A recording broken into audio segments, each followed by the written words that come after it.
Alright guys, so this is my follow-up to the Google Fi service video that I showed you earlier, and we've had it for just over a month, and I actually went ahead and switched over my service plan as well. So my wife and I were both previously on Straight Talk, and we have now switched over to Google Fi. The big difference is coverage is no longer on the Verizon towers, it's now on US Cellular, Sprint, and I believe T-Mobile towers all mushed together, and there's some UK options as well if you're in that area.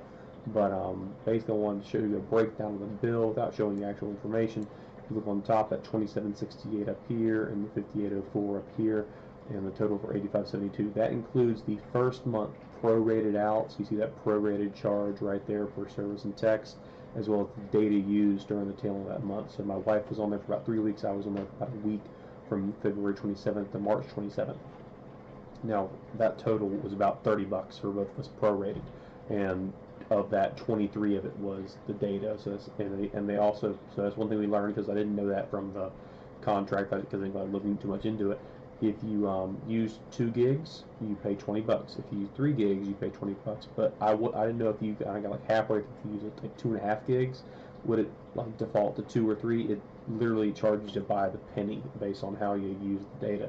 So if I use 2.31 gigs, I would pay $23.10. So that, they really do break it down that way. Excuse me, fighting off the cold. And basically you'll see the next month's charge, 27th to April, March 27th, April 27th. Let me see right here.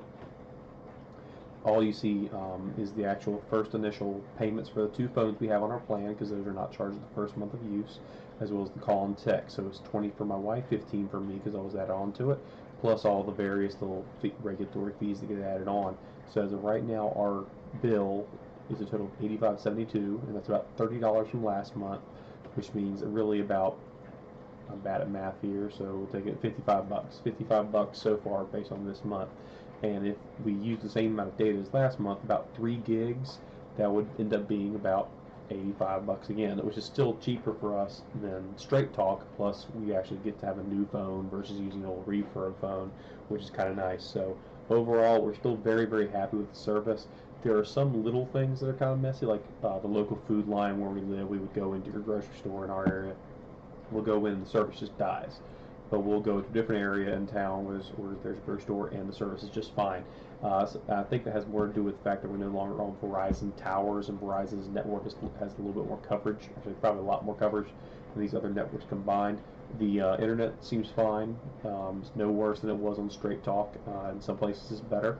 And we got to factor in a little bit of this being the phone change, but we went from an old S5 to these newer phones, which are just have better processors anyway, like octa-core processors. They just get the job done a little better.